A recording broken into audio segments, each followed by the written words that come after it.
No water event, in my mind, could happen without the host of our next session, and that's Carl Ganter. Carl, I met quite a few years ago at the World Economic Forum, and we were thinking about water's future. I was head of the design council, and Carl, you were head of the water council or something, and we were trying to figure out what to do, how to tell the story of water. And he founded a group called the Circle of Blue, which is an organization trying to weave storytellers from the entire world around to share these stories about this Circle of Blue, and you can tell that story very quickly. And has been an advocate, an ambassador, to the point where now he's created the CEO of the Vector Center, which is again an organization trying to bring decision-making on water to the fore with tools that help you make decisions. So, Carl, it is such a pleasure to have you here, and I look forward to this session. Let's welcome Carl. Thanks, Chris. Thanks so much, because when we first met, the session was called Designing Water's Future, and little did I know that here we are, we're designing water's future. And then we had to, people really didn't know that water needed a future. They took it for granted, right? And so my first question too, I want to make sure everybody's well hydrated too, because your brains only function, our planet only functions if it's well hydrated. So this morning we're going to get provocative. We're going to start off in understanding some of the barriers that we face, potentially in telling stories. That's my job, is to be the bridge, as a photographer, a storyteller, a curator of great storytellers. So I want to invite our panel up here. Hopefully they are somewhere nearby. Come on up, and we're going to take the next 30 minutes. Come on up, Desiree. We're going to take the next 30 minutes and talk about systems thinking and systems response, and using a couple of metaphors, actually 3 metaphors, 3 stories. And we'll come around a story arc. How are we going to actually address some of these grand challenges? Because these are grand challenges. You see, water footprint, we see kind of all the buzz and hashtags, but this year is a defining year. It's a defining moment, truly. I mean, all you have to do is look in the news. Look, here in Rome, this morning they're talking about turning off fountains potentially because of drought. I flew Lake Powell a couple weeks ago. Some of the pictures are up on the screen. Lake Powell's at record lows. This is a moment of transformation. So in moments of transformation, we come up with great ideas how to actually transform, how to leap forward, how to make change. But I think one of those things that we really need to understand while we're inspiring our hearts and minds here is what is holding us back. Is it our own egos? Is it a system? Is it a moment that we're waiting for, a Stargate, Indiana Jones moment when we reach in and grab our hat and run? What are we waiting for? And so we've got some great folks to help us with that. We have Omar Sambou, and Omar, really for the past 5 years, he's served as the climate change negotiator for the Gambia and at the UN, and he's a long-time systems-focused environmentalist. And then we have Christian Stamm over here, comes to us from ETH Zurich. Christian's also a systems thinker, just trying to get a little theme here, focusing on water and food and other intersections. And then Desiree Ruppen, also at ETH Zurich, focuses on water's connections to probably something you're holding in your hand or is in your pocket or your lap, mining, right? And how do we get the metals and minerals for technology and even renewables, and what does that mean for water, right? So we're going to start right off with Desiree. So you talk about the choices we make when we have a phone or a piece of technology. Give us a sense, take us upstream. How does that actually affect our water so that when we're making our decisions, we can use that as a metaphor for that river? Good morning, everybody. So I think it's good to talk about mining here. What mic number do you have? Mic number 7, there you go. I think it fits well to talk about mining here, being surrounded by so many rocks. So I will just open up the bracket a bit. As you know by media reports, mining comes with many challenges to deal with for societies that where the extractive industry is important. So it's still over 50 countries around the globe where mining is a vital economic activity. And from air pollution, deforestation, biodiversity loss, an important other aspect is water pollution. I would like to highlight a specific topic that you might have heard of. It's called acid mine drainage, AMD. So, because when you mine rocks, you're interested in a very tiny fraction of those rocks, and the rest is waste. So, when we talked about gold mining, for instance, often you have 1 gram of gold in a ton of rock that you're interested in. And the rest of these rocks contain minerals like sulfidic minerals in many deposits that if they're exposed to the atmosphere, to water, there are chemical reactions and it generates effluents that are acidic and that carry along many other metals that are contained in those rocks. So that's a severe, infamous water pollution problem of the mining industry. And mining today mainly occurs in the global south. So many products that we consume here, the upstream part of those supply chains, the major share of the metals come from low-income countries in the global south. So here you have issues with the environmental regulations. So often laws, they are in place, they are written, but they are not conceptualized in a way that they actually place incentives on the operators not to produce pollution or to prevent pollution, but on the other side, there also is a lack of enforcement. And because if you want to enforce the law, you have to measure, you have to monitor. And for water, this is very important that there is a governmental institution or something that makes those monitoring, so the checking of the parameters with regard to the law, to the standards. And so in the end, that's where I was working in the last years. The question is, how can we define effective monitoring systems that actually fill the gaps in specific jurisdictions where the mining takes place, but also importantly, how to generate data that can be used, because it's not only about generating tons and tons of data sets, but also how can this be used in a political process. Because mining and water pollution is the reason, or conflicts on water are the most abandoned when we talk about mining-related conflicts. So the question is, how in a mediation process with multi-stakeholders can you use that scientific data? And so in my research, we were working specifically with community members that live in an area where the water is polluted, where you have a river color that is regularly changing, where every several months you have tons of dead fish flowing in the river. And because in the upstream area there's a coal mining area, I'm talking about the Wange in western Zimbabwe. And so the question was who is responsible for that? So it's always also a question about accountability. I think we also have to talk about that later. And so we generated that data together with the community members, so citizen science, you have all heard of it, so that you involve people who are actually concerned by pollution, and then to understand how these people will use the data in their fight against the pollution. Because research is never taking place in an empty space. It has a historic, political, and economic dimension, the pollution. Great. Well, let me go to Omar, too. And what you're really talking about is this nexus of, we're talking about water, food, energy, climate, and justice. And justice is oftentimes a tag-on here, but justice in context. So give us some of the context in Thikabon. We have also, some intersecting challenges here, and I think some challenges that we can workshop later.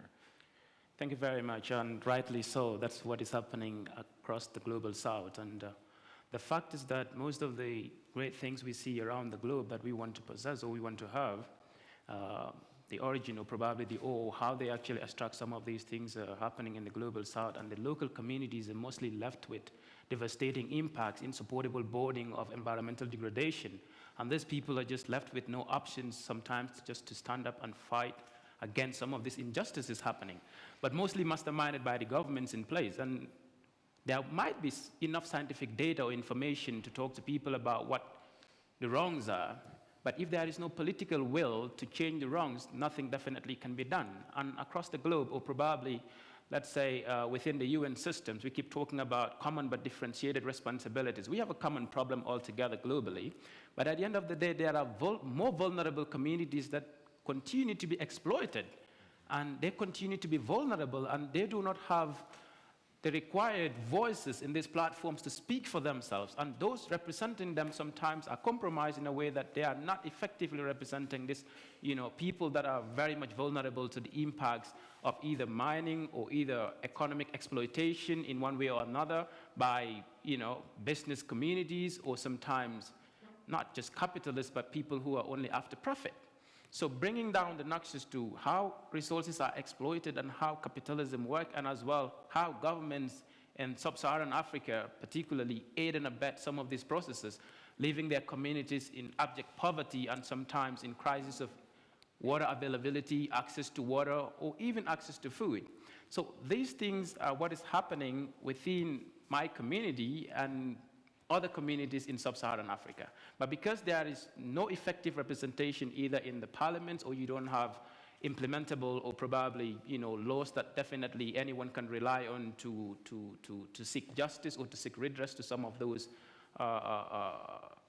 things happening there, the only option you have is either to raise conflicts, and that is why within the African belt, you would see a lot of natural resource-related conflicts happening.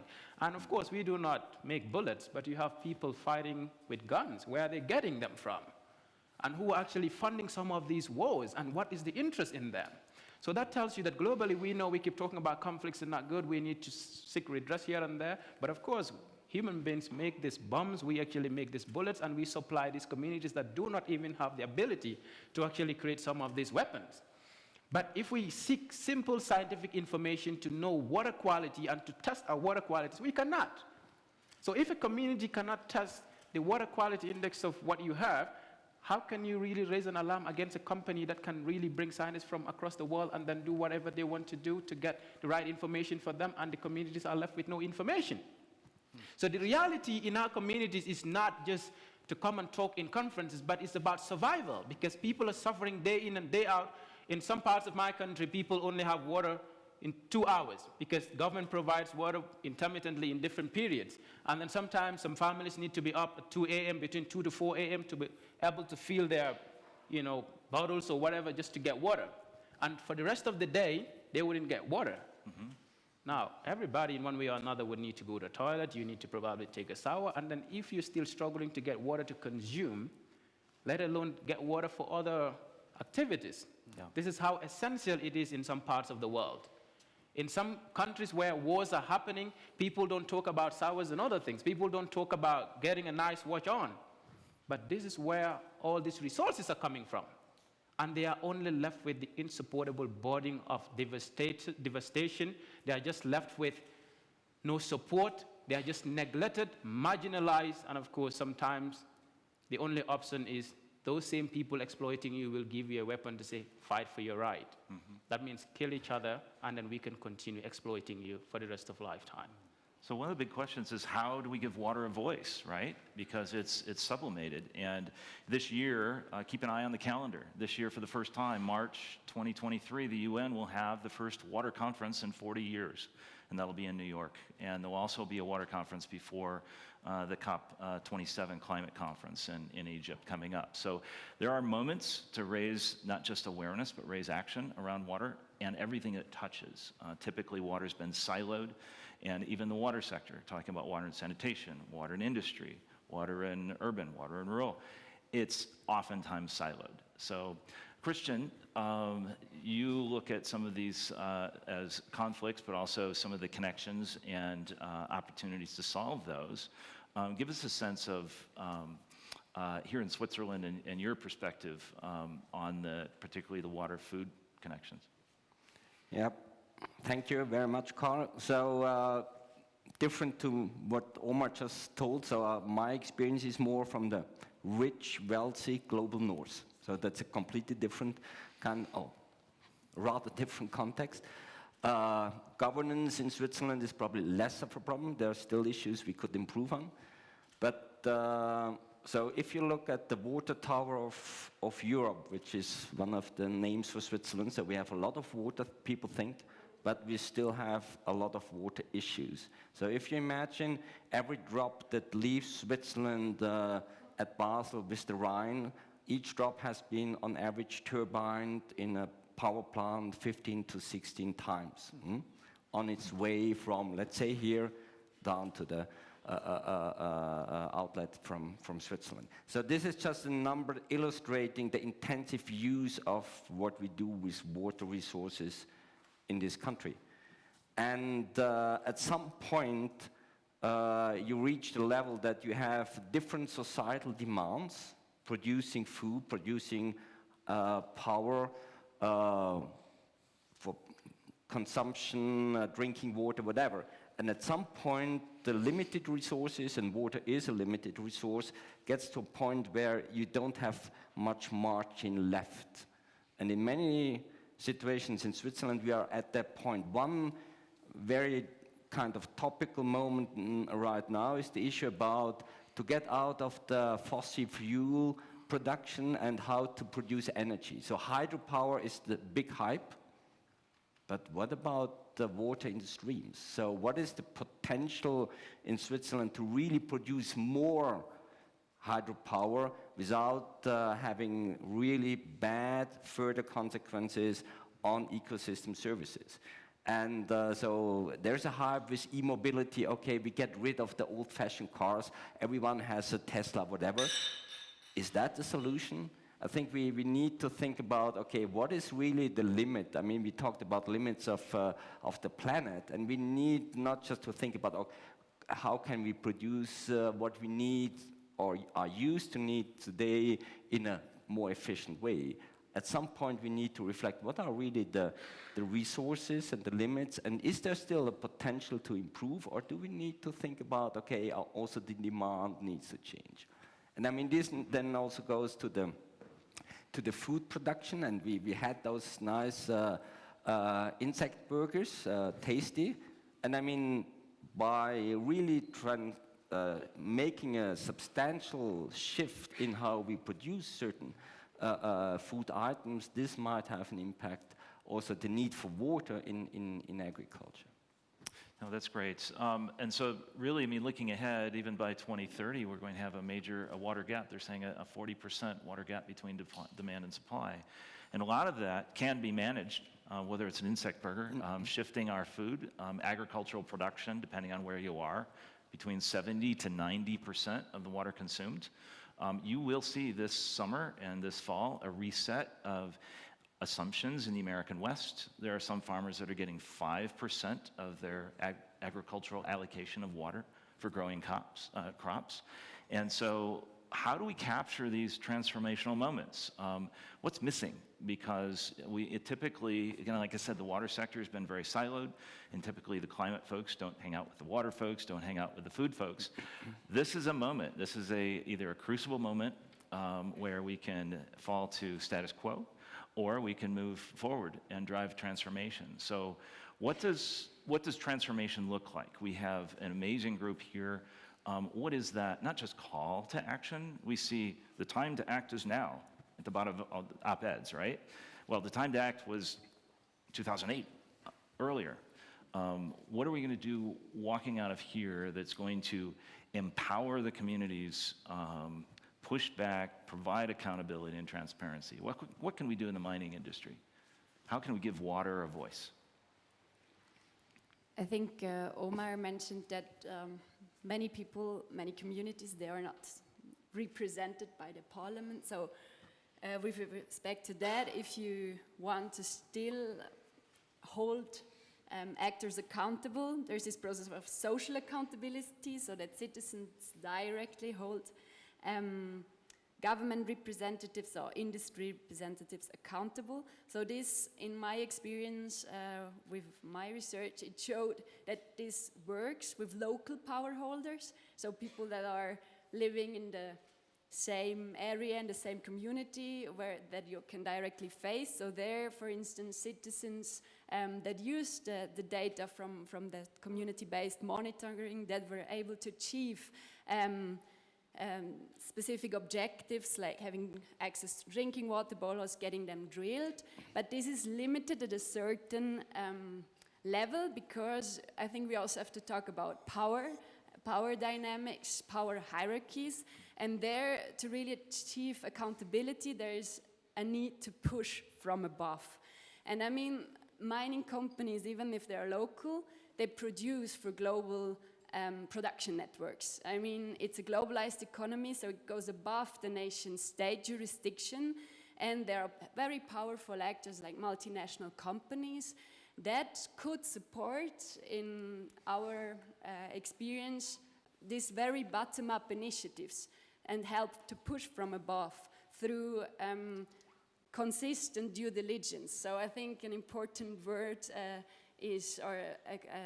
expression is due diligence, and how to make supply chain more transparent and more responsible. And there, companies that not only mine, but then also process and transfer, they are important environmental benchmarkers for the companies upstream. So they have an important role, and we as citizens, most of us that live in the countries that host those companies, where they pay their taxes, we can make a contribution to demand, and I think that's also might be not so popular, but a stricter regulation, because it's about equal footing.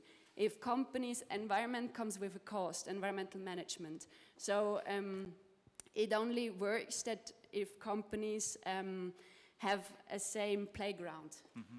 And I think we're seeing some of that change in, well, most everybody's probably heard of ESG, if not environment, social governance. Well, water, it's all voluntary, that reporting. Water is a common thread. Maybe that's an idea, is that water becomes a definer for ESG, but in the accountability. So we're going to go to questions in just a moment. So a couple quick interventions here. What is it, this group, or what is it that can really break through, you think, this grand challenge that we're facing? I mean, this is something that has to be fixed, not tomorrow, but really today. That's right, and oftentimes it depends on context and the jurisdictions we're talking about, and what happens here and what happens elsewhere could be completely different, and what is applicable here could be completely something else elsewhere. But speaking from my part of the world, I think what's happening is we have lapses in our legislations and, of course, the enforcement of some of these environmental regulations.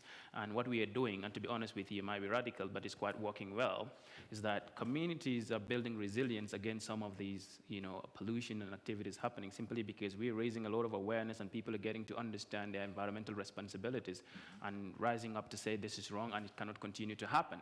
And when communities begin to raise a voice, politicians are mostly after how they retain their political positions. And when that is shaken or threatened, then they really become very conscious of what is happening. So in the Gambia, what is happening is communities are really raising alarm and of course, through putting a lot of pressure on government and deliberately refusing to accept some of those activities to happen. Therefore, they eventually stop. So it's not true following processes or legislations or the legal frameworks, because we still have a court case for about 3-4 years, and it's not really heading anywhere for an environmental pollution done by a factory in a local lagoon.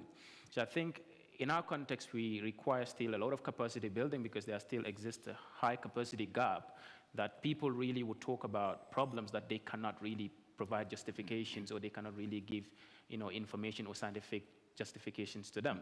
However, some of those justifications would be just a question of government, but you have no proof. But wherein you provide the proof, there is still some other issues brought forward. So what people are doing is to radically step up to say, we are not accepting it, and things are changing from that dynamic. So I think from that aspect, we are taking radical approaches to change the narratives in our communities.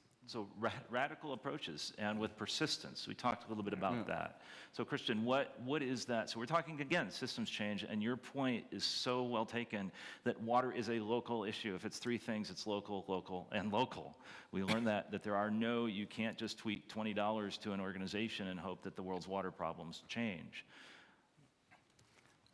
Yeah, perhaps I would like to add a kind of a temporal kind of perspective to what we just talked about, in the sense that we need to combine perseverance, endurance to remain on the topic with the capability to capture the opportunities, the windows of opportunities as they emerge. And they are hard or impossible to plan in advance. But you need to develop, let's say, the capacity. You need to develop novel ideas, probably at the beginning at a small scale, but hopefully at the right moment in time, also due to political pressure, there might be a window when we really can bring the ideas for transformation forward, and then something happens. And if we miss those opportunities, then the windows may be closed for years.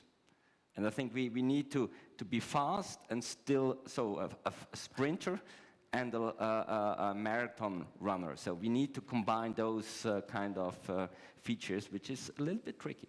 I couldn't agree more. As a water storyteller, oftentimes, particularly in the water world, we're hearing the data, we're hearing these different pieces, and then that, as I said, that Stargate or that Indiana Jones moment happens when CNN or BBC calls, and the water world responds a week or month or 2 months or 3 months later, and that's too late. We have to be ready. We have to be almost two layers, two frequencies that are happening.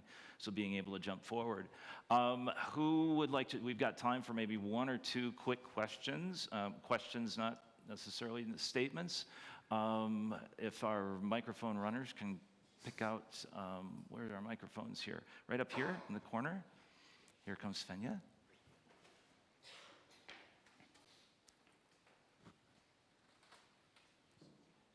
Good morning, everybody. My name is Benjamin. I'm from South Africa, so it's nice to have a representation from the Global South as well. I find it interesting that we're talking about Global South mining. We happen to be in one of the countries that trades in the biggest commodity, so Switzerland is actually one of the biggest miners in the world that actually takes these and plays these on the stock markets and raises finance from it. Currently, we have a situation where... Oh, hold it closer. Yeah, there you Can go. you hear me now? Mm-hmm. Right. What did you not hear? Everything? Should I start again? No. If we can keep the question really short. Keep going. Okay. Yeah, we just have a few moments. Yeah. The thing here is about enough. What is enough? Mm-hmm. What do we need? And that's the context and circumstance of where everyone's from. I was educated and brought up where I knew sometimes I didn't have water. Boarding school, we couldn't shower. We walked around smelling. It happens. Okay? But my question to the three panelists there, because we have a nice diversity, is at what point is it enough to talk and to take action? Because there's a limit. And then there's a tipping point. And currently we have a situation geopolitically as well as economically where we're going into a global recession. The gold price is going through the roof. So everything you're talking about there is just going to escalate. When do you think that point is nigh, or has it happened? Good question. Who wants to take that first? All right. My own?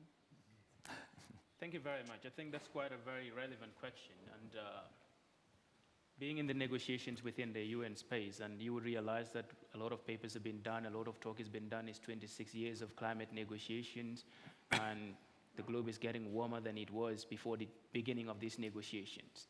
So that tells that we would continue to do a lot of talk, but these talks are not really guided by action.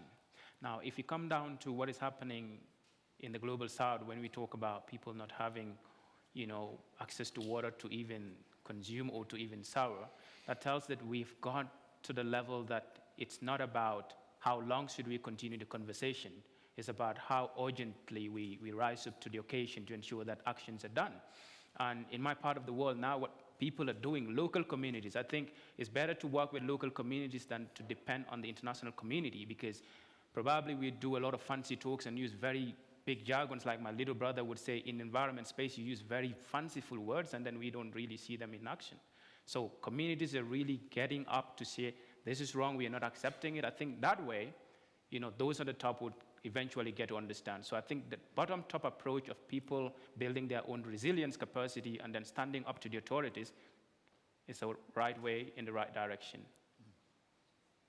Anybody want to add to that? We just have a few more, just another minute or two. Yeah, I think the issue about pollution is like that, as I think Omar has already mentioned it, it's not us being here who are the most exposed, but poor and marginalized communities. So I think for many of them, the tipping point is already there. But the question is, yes, I think this sandwich strategy, from my point of view, it's an important approach, because power is just unequally distributed. And the question is how to create awareness at the top from power holders to act and to ask for accountability, and also maybe to erode own privileges. But I think that's a very open point that we can discuss later on. I think it comes back to moments also, because we have these moments and assumptions. We have a food crisis unfolding. We have assumptions that countries can grow more food, and they haven't actually done the calculations of how much groundwater they have and the assumptions of irrigation. Christian, a couple last comments here, and we'll transition or transform. I mean, I think Desiree mentioned that the tipping points, they are different for different people. So for some, it's already beyond that point. And the question is, okay, do we need to change action? I mean, the question is, who of us has the potential to adapt, let's say, the action we try to make at that, let's say, historic moment in time. So we have a new war in Europe, which has global repercussions. So consequences, and how to react to that. I mean, I think that's a tricky question also, because who of us has a position to actually directly respond to that? So even if I wish to, do I have the possibility to really react to something that happens on this global political level? Or is it realistic to say, okay, we keep going within that field where we have actually room for maneuver? Because otherwise you're saying, okay, I need to change the world. Yes, I would like to, but I simply can't change everything. So I think this is this kind of difficult balance. The wish to change things immediately, and to be realistic, okay, with the network, with the capacities I have, what is the best way of going forward from my personal perspective, from all of us? And I want to come back, Chris started us off with change happens at the rate of trust. And in the water space, that level of trust between those who use water here and use water here, and you said the pressure sandwich. So how can we build that trust and seize that moment? And that's, I think, how we can design water's future this week. Thank you very much, everybody. We'll all be here.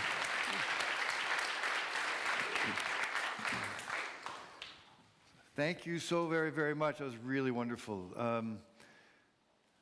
I was really taken by a few things. First, the accountability. How do we keep ourselves, hold ourselves accountable? Needs versus desires. I remember at a conference once talking to this other human about living in Switzerland, and I had a 2-room apartment, and he said, yeah, that's all I needed. And he said, yeah, I have a 3-car garage. That's all I need. I just looked at him and said, what do you do with the 3-car garage?